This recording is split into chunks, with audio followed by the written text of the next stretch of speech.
28 മാസത്തിനിടെ 5000 കിൻഡലോളം പന്നിമാംസം കുഴിച്ചുമൂടിയ കേരളം 10 വർഷത്തിനിടെ 2 മൃഗശാലകളിലെ ജീവികൾക്ക് ഭക്ഷണം വാങ്ങാൻ വേണ്ടി ചെലവാക്കിയത് 41.66 കോടി രൂപയാണ്. നിർധനരായ വയോധികർക്ക് ക്ഷേമ പെൻഷൻ 1600 രൂപ പോലും കൊടുക്കാൻ വകയില്ല എന്ന് പറയുന്ന സർക്കാരാണെന്ന് ഓർക്കണം. 2022 മെയ് 27-നും 2024 സെപ്റ്റംബർ 30-നും ഇടയിൽ സംസ്ഥാനത്ത് 4941 കാട്ടുപന്നികളെ കൊന്ന് വനം ഉദ്യോഗസ്ഥരുടെ മേൽനോട്ടത്തിൽ മണ്ണെണ്ണ ഒഴിച്ച് കുഴിച്ചിട്ടു എന്നാണ് സർക്കാരിന്റെ കണക്ക്.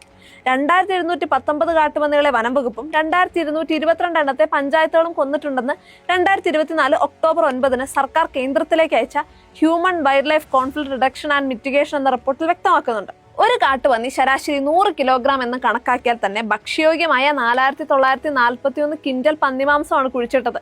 കിലോഗ്രാമിന് ഒരു 300 രൂപ വെച്ച് കൂട്ടിയാൽ തന്നെ 14,82,30,000 രൂപ വില വരും. കുഴിച്ചിടാനുള്ള ചെലവും ഉദ്യോഗസ്ഥരുടെ യാത്രാ ചെലവും ജോലി സമയവും എല്ലാം ഇതിന് പുറമെ.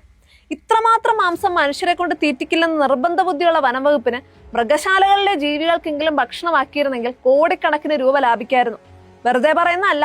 സംസ്ഥാനത്ത് തൃശ്ശൂരിലും തിരുവനന്തപുരത്തുമുള്ള മൃഗശാലകളിലെ ജീവികളുടെ ഭക്ഷണ ചെലവ് സംബന്ധിച്ച് ഫാർമേഴ്സ് അവയർനെസ് റിവൈവ് മൂവ്മെന്റ് എന്ന സംഘടന വിവരാവകാശ നിയമപ്രകാരം ശേഖരിച്ച കണക്കുകൾ ഈ സത്യം വെളിവാക്കുന്നുണ്ട്. ഫാം പ്രസിഡന്റ് സിജുമോൻ ഫ്രാൻസിസിന്റെ നേതൃത്വത്തിലാണ് കണക്കുകൾ ശേഖരിച്ചത്. 2014-15 മുതൽ 2024-25 വരെ 2 മൃഗശാലകളിലും കൂടി 41,66,85,792 രൂപയുടെ ഭക്ഷണമാണ് വാങ്ങിയത്.